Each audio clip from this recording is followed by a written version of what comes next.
Lecciones de historia. Un sueño hecho realidad.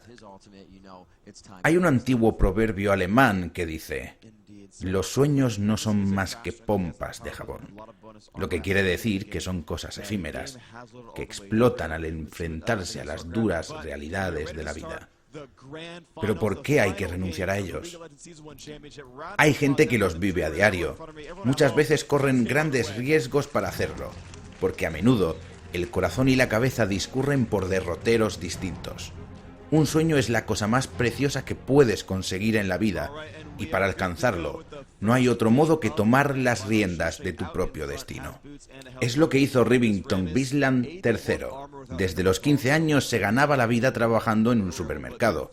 Hasta entonces se le podía describir como un niño hiperactivo que había nacido con una pelota de fútbol en una mano y un mando de videojuegos en la otra.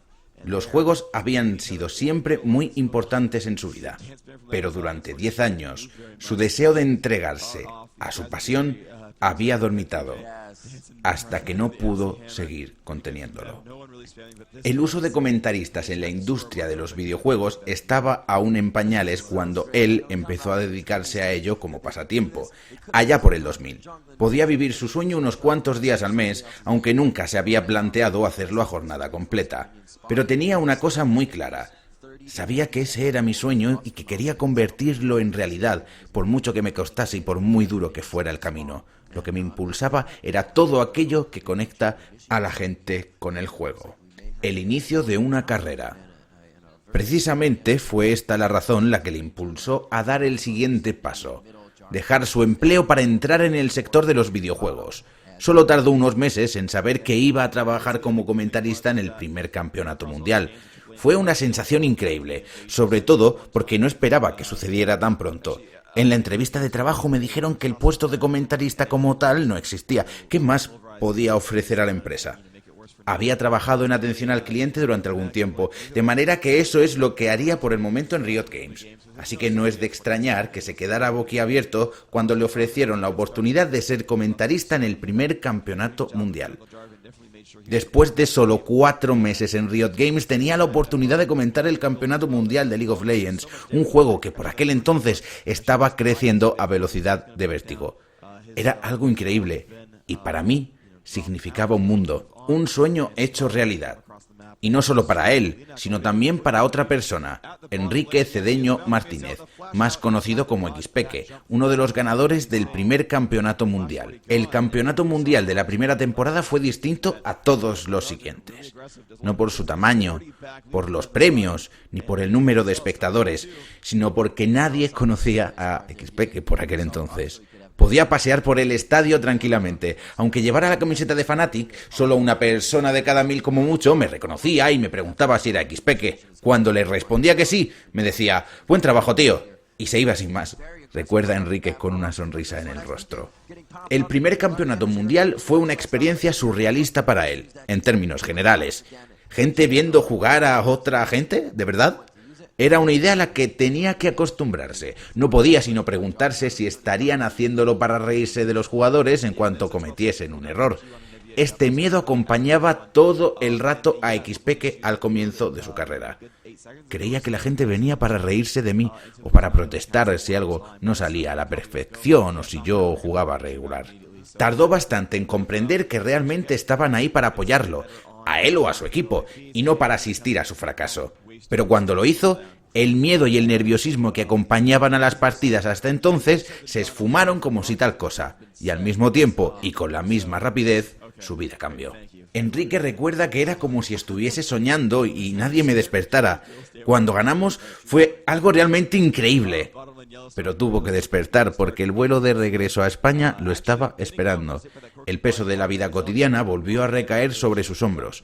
Seguía siendo muy joven y tenía que ir al colegio. Su madre, sobre todo al principio, quería protegerlo de algo que estaba lleno de incertidumbres, a pesar de que lo había apoyado desde el principio de su carrera. Enrique tuvo que plantearse las cosas muy en serio. ¿Por qué si podía ganar tanto dinero en un fin de semana? ¿Por qué no convertir su pasión en una profesión? A fin de cuentas, era lo que siempre había soñado. Hoy en día la gente habla de otro modo de los premios de entonces. ¿$100.000? ¿Qué es eso comparado con las cifras que se barajan ahora? Pero en aquel entonces no solo es que fuese un montón de dinero para Xpeque, sino que, tal como nos cuenta él mismo, le cambió la vida.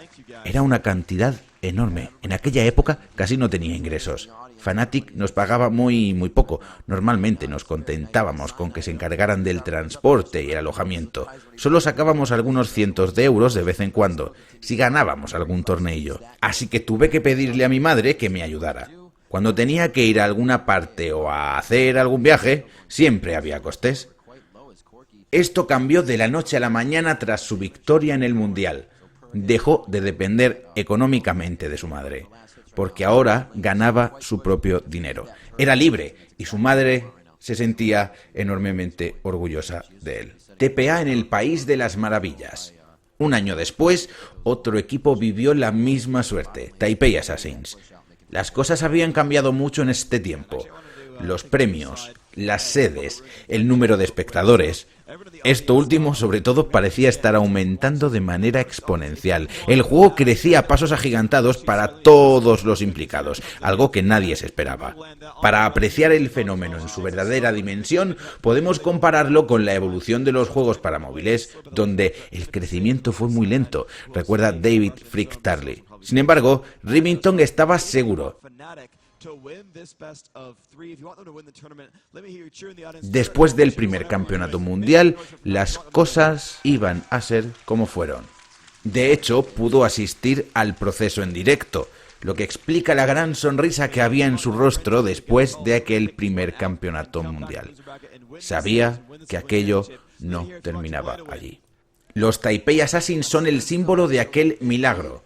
Salieron de la nada y sorprendieron a todo el mundo. ¿Quién iba a pensar que podrían imponerse con semejante autoridad?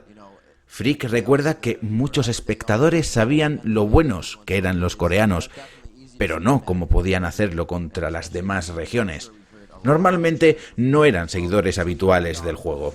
Por eso, todo el mundo se quedó boquiabierto cuando TPA aplastó a Najin Blacksword por 2-0 sin que su jugador de la calle central muriera una sola vez.